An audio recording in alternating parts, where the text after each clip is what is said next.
Hi everyone, it's Angela and I'm a master here at the Arcanum with our very first level 30 critique with Cheryl. How are you, Cheryl? I'm good. Good.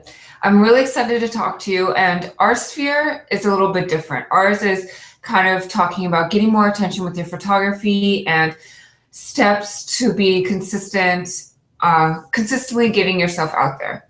So what did you think of your experience through the levels and all the challenges and things like that before we get started? Well, I'm doing things that I honestly thought I would never do. And I kind of laugh about it because it's just like, I don't want to get into all this. And yet now that I'm doing it, it is proving to be, I think, successful. Oh, good. And I'm enjoying it. Good. That's the best part, when you can actually enjoy it. I think the hardest part is just to get started, and I think that's what I was really here for, just to kind of give you a little bit of information, but really just push you to really get yourself out there, do things that you wouldn't normally do, and to step a little bit out of your comfort zone, because when you do that, all these new things are going to happen. And from what I read in your challenge, I don't know, summaries when you're ready to be leveled up and things like that, and some things that you've posted up in the cohort, that you made some great connections in your area with your ideal clients, correct? Yeah, I was getting a little disheartened. I expected, I want something now, and I knew it wasn't going to happen immediately, but I was surprised that it happened as soon as it did. Yeah, I mean, you've been working so hard at this ever since the levels have started. I'm actually not surprised, because you've been very consistent. You've been working hard. I can tell you're not just blogging. You're just doing so much more, trying to learn so much more of what you can do to reach your ideal client, things like that. And I'm just glad that you've kept up with it and you've remained consistent. And I hope even after you're done with all these levels that you continue to do that. Oh, I think I will. This is kind of become the full-time job now. Good. Yeah. And I'm glad that you found something that you like doing. But, it's interesting. I was reading a blog this morning, and I actually voted for her blog to get the Architect Blog of the Year award. And her comments were, when she first started, she didn't think she could ever blog. She didn't think she had more than 10 or 15 things to ever talk about. And this is the second year she's been up for the award. So she's been blogging for a while. And it was just kind of funny, because I felt that way. It's like, I have nothing to say. Yeah, that's interesting. That's interesting. Yeah. And then you just voted for her. Yeah. Maybe that'll be me someday, but I don't know. Yeah. I mean, that's definitely something that you can write on the to-do list. Yeah. Yeah. Well, it at least says she has the audience, Yeah. Yeah. And then with you being so consistent and having such great blog posts, I'm sure that will eventually come. Like, none of this will come overnight. It's just going to take a little bit of work, a little bit of consistency. I have no doubt that it will come. Yeah. So when we were talking, or no, in the leveling guide, you mentioned that you specifically wanted to talk about 2 different blog posts. So I thought that's what we could talk about during a critique. Okay. Is that good? Yeah. Let me pull these up and then screen share. So I don't remember, you said Stuart recommended one and then you recommended one. I recommended this one, and he recommended one about using the lines. Okay, got it. So why did you want to talk about this one? I think for a couple of reasons. First of all, the image that I used, I've actually done work on it since I posted it on the blog, so it's a better image, I think, now. Okay. But when I first did it, I really liked the image, but I just wasn't sure. And so to test it, I put it out on social media, and it was one of the highest shared images I've ever posted. Oh, cool. So I've been kind of using that as a guide when I'm not sure about an image. I might like it, but I'm just on the borderline. Yeah. But this one received a lot of input from social media, which really helped me. About the image? Yeah. Yeah, because when I was looking at this idea for a blog, it's like, what image is going to make impact? And social media kind of helped me choose the image, I think. Yeah. Yeah, I think that since social media helped you choose the image, or not necessarily helped you choose the image, but had so much feedback for you and it was your most shared blog, I would love to see in a future blog post, whenever you're ready for it, the revised version of this. Because I think this is a really cool image. I don't think I've ever seen like a tree grow so horizontally and up like that. It's pretty cool and it's really interesting. And then it just the way that it's grown, it looks like a firework. Well, what I did, the only change I made was in the top right-hand corner, I took the sky out. Oh, okay. Because my eye was going to it, and I didn't want it, and I was hesitant to crop it.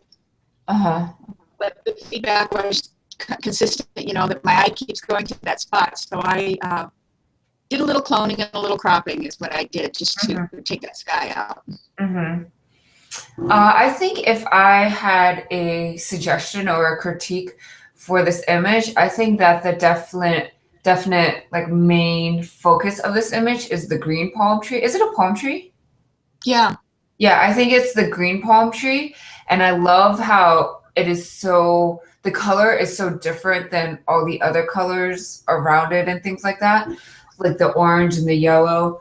I personally think that I would like to see like a little bit more of a blurred background with all the other stuff. And then just have like the direct spotlight on the green palm tree, just because it kind of already does with the color, but I would just love to see that like exaggerated a little bit more and just brought out a little bit more. Even if you had like a little bit more darkness in the background and then just have that one palm tree stand out even more so, I think that would be really cool. Yeah, I will have to play with it. The colors is one of the things that made me take the photo. Yeah. Because quite honestly, there was the water in this park was just dirty. It had all sorts of stuff floating on it, and there were a bunch of ducks cavorting around and really messing up the water. So I did a lot of cleanup on that. When I was actually faced the other direction, and I turned around and saw the colors, and I was like, yeah, this is the image I should be taking. Yeah, it's beautiful. And I love how you cropped out the water, just because, I can just see from just the little sliver that you have in there that the water isn't very nice. You don't see very much reflection in it. It's not really doing as much for the image, except for giving you just like a little bit more information as to where you are and where this scene is. Yeah. I do like having the little sliver, but the way that you cropped it and framed it, I think is really nice. I just would love more attention on the green palm tree and just those leaves, and for that to really stand out. So I really like the image itself. I think this is one of the most striking images that I've seen from your blog posts and things like that. So it's not a flower. Yeah, exactly. Maybe that's why. Yeah, maybe. So did you want to talk about the blog post? Well, it's not a really big post. It's just basically with the trend of the tiny homes is such a big deal. Yeah. And here in California, the apartments can be quite small too. It's what do you do to decorate your walls, but not make it feel like it's closing in on you? Yeah. This one is a little bit like one of your smaller blog posts. I think I've seen you like write pretty like a few paragraphs on some of your blog posts. I think in the next blog post that we have, that we're going to be talking about, I would have more to say about that. This one's a little bit more difficult just because it is a little bit smaller and you ask a lot of questions.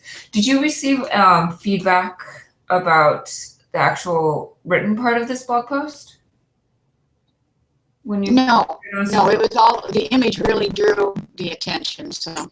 Yeah, I think for this, like if you repost this revised image of this image, I think I would talk mostly about the image as opposed to talking about maybe like your decor stuff and things like that. Because if that's the image that people are really drawn to and really talking a lot about, I would just keep on going more with that. Yeah. And then definitely don't be afraid to do that with other blog posts in the future. Like if you have one image in particular that's really striking or a little bit different, you're trying like experimenting or something like that. Maybe sharing more information about the actual picture would be good. Yeah. So let's talk about this second blog post. And this is the one that Stuart recommended, right? Not this one, the one that the vertical leading lines. Oh, maybe I missed that one. We can talk about this one too. It doesn't make any difference. Okay, sure. So so I thought this was great. I think that your series of speaking to interior designers is really, really impactful, and that's how you've connected with so many on Twitter, correct? Yeah. So how do you reach them on Twitter? Or like, do you tweet directly to them, or what kind of techniques are you using? Well, I had read a couple articles of one was based on just interior designers and the type of people they are and what they look for when they're buying art. And the woman that was writing this had interior designers, I think 6 of them, speak like a paragraph or 2 in her blog about what they looked for. So I took those names and started following them on Twitter and Instagram. And then another magazine did a post online, these are the designers we like to follow. So I read through those and started following some of those. And I also did a local search here because I'm really kind of sold on the idea that if you start growing where you're planted, then the larger scope will follow. Yeah. And started following some of the local ones in the local galleries because there's quite a few galleries in this area. And it is one of the ones that I started following from this area that reached out and said she wanted to connect on all the different social medias so we could stay in touch. That's awesome. So that's how I started out. And then I also just started reading things on Twitter and people that were giving advice that I thought applied to me. I started following. And I have because I don't know what to say all day long on these social media things. I just don't do that sort of thing well. Yeah. So my strategy is that at least once in the morning and once in the afternoon, I make sure that I retweet something that I do think is of value. And I comment on it and I retweet it. And I've gotten some following from that. That's good. Because honestly, I don't know what to say. But I do occasionally, put something up with a comment or whatever, but that's my strategy. When I have nothing to say, I let somebody else kind of say it for me, and I just retweet it out. So that's how I've connected with the folks so far. That's really good. I think that, so most of the people that you've connected to on Twitter have kind of been in your area, right? Some of them. I do have some that are further out, across the country and things. Okay. And I do follow a couple of artists that I enjoy their work. And I think it's important to make a connection with other artists and support them too. So yeah, for sure. I do that. That's awesome. What would you say to meeting up with one of those interior designers or something? Not anything to sell them about or anything like that, but really just to connect with them, kind of hear what their problems are, maybe over coffee or something like that, ask them to have some coffee with you and just really find out the things that they're thinking about all the time and the things that they're dealing with, how they find their clients, how they find their artwork, things like that. And then just really, it's really just finding more about them and then turning those questions or ideas or something like that into blog posts. Well, that is on my schedule of things to do, but I want to make sure I do it right. So before I do that, I want to make sure I have business cards. Okay. And I want to make sure that I do have a portfolio in print, because I think it's important that that should go with you wherever you go, because I keep hearing that it is the print portfolio that is selling the images more than the online. Okay.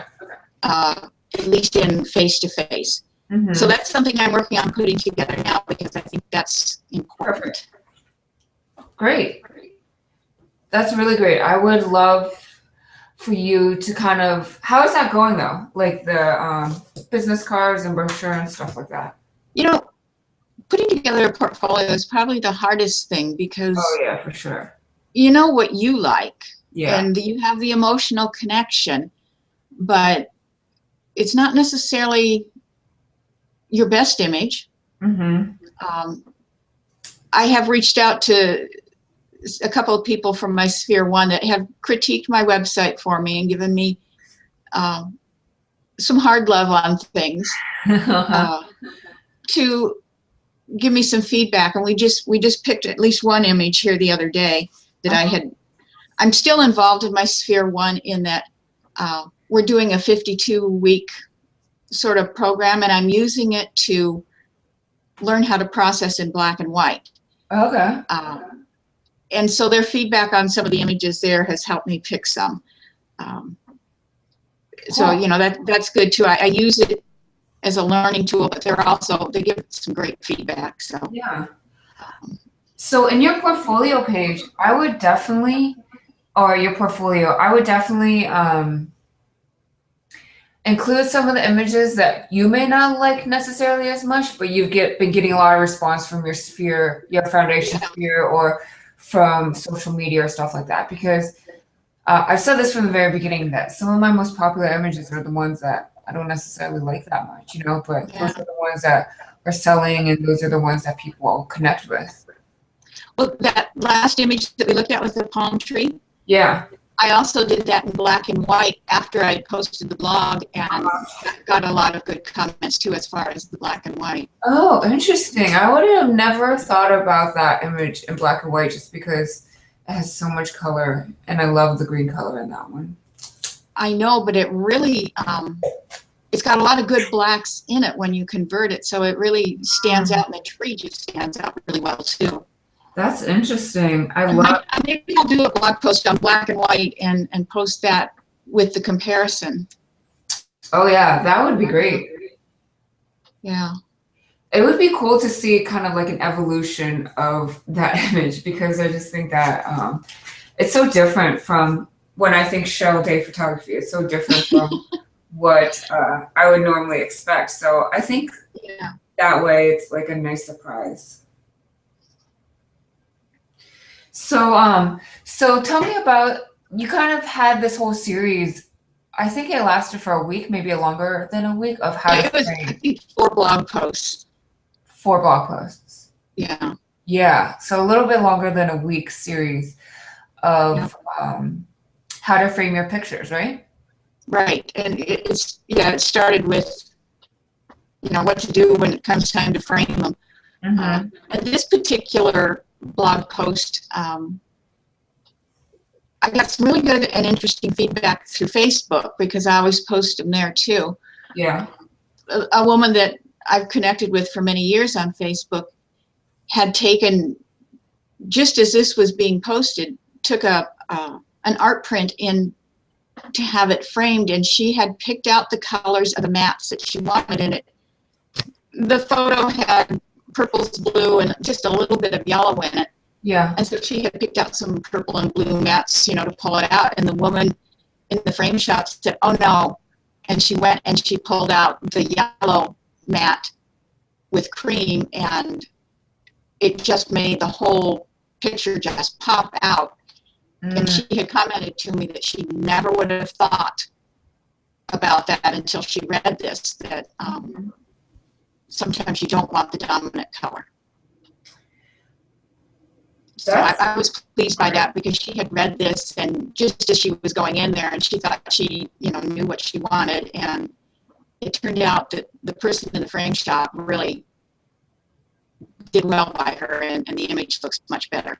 Yeah, that's really great. I think that's such a great story. I think that if you ever wanted to continue this this series, like if you went to a framer in your area and was just like talking to them about framing and stuff like that, and just got a little bit more information, I think just doing series like this would be great for any type of person, like a homeowner or an interior designer or whatever the case is. And it's definitely shareable with those kind of people too, like especially with interior designers.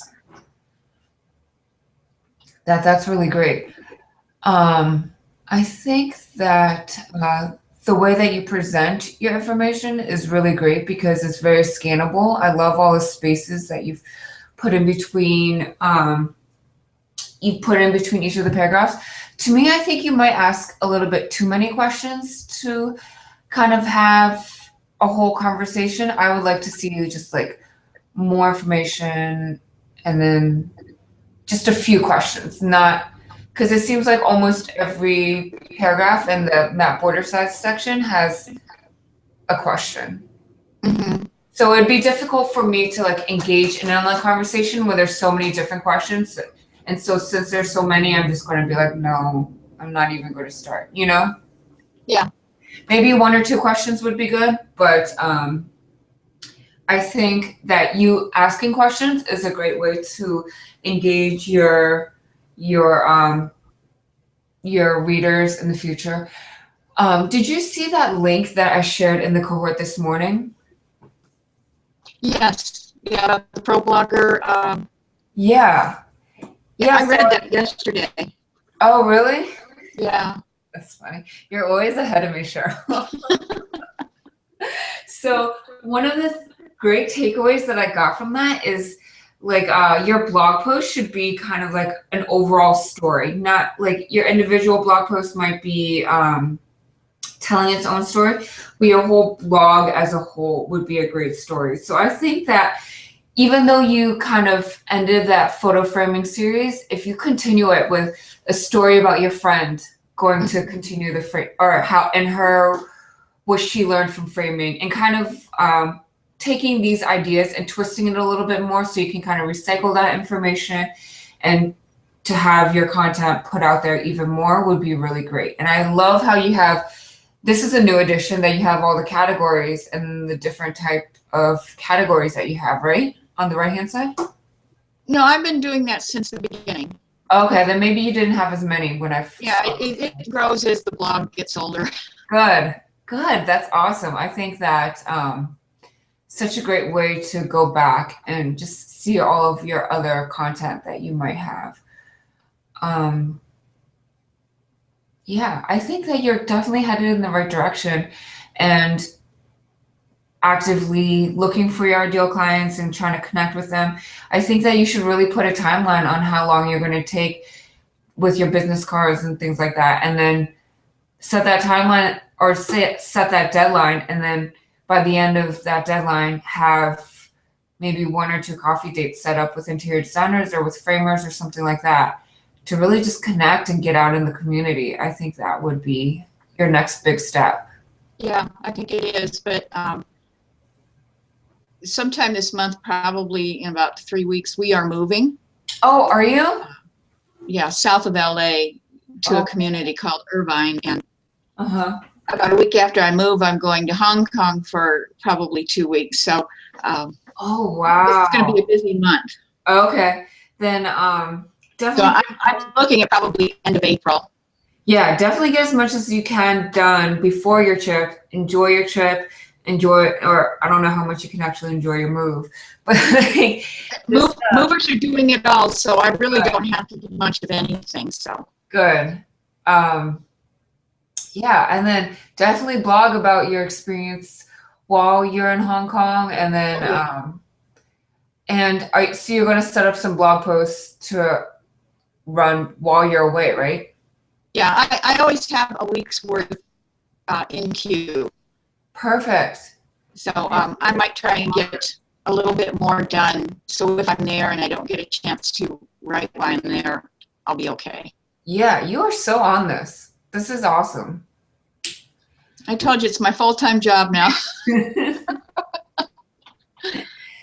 And then when you come back in April and late April, after you've had a few meetings and things like that, I would kind of like right now I'm in this process right now because I had set up my new website last year, I think maybe in the beginning of the summer or something like that. And I've kind of been in the process of reevaluating my website and is it really targeting who I would like to see it? Like any more licensing deals, any more of my ideal clients? Like when they see this, are they really going to know that I'm targeting you? Like I am trying to work with you.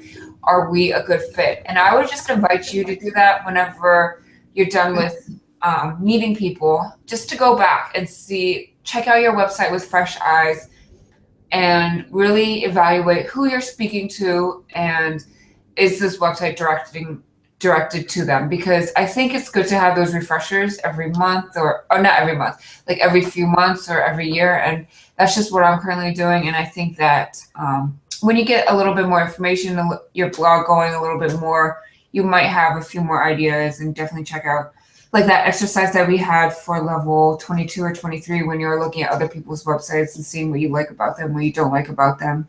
Yeah. Yeah, I've been kind of doing that same thing right now. Yeah, I think that the website, and I think it's always an ongoing project. I think it's always growing and changing to fit whatever it is I'm going to be doing. Yeah, exactly. By the time you get back from Hong Kong, you're gonna have these all these new images, all these amazing images, and then I think you're just gonna have a better idea of where you're going. Like as you just keep on going and keep on blogging more, you're just gonna have all these great ideas of how to improve. And I think that you should really just trust your instincts because I think you're definitely going in the right direction. Yeah, I'm excited about it. Good.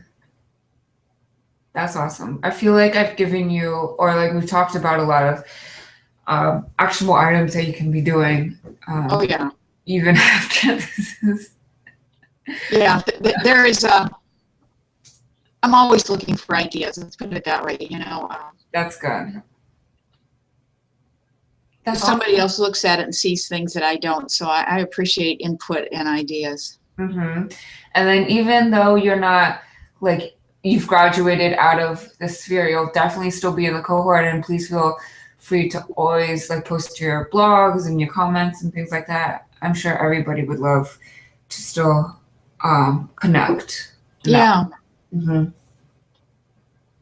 I always think that's sort of a good thing anyway. It's it kind of gives back, as new people come in and whatever, it gives back what you've learned too. So yeah, exactly. Have you thought about what you're going to do for the rest of your Arcanum experience? I don't know that I'm going to do anything right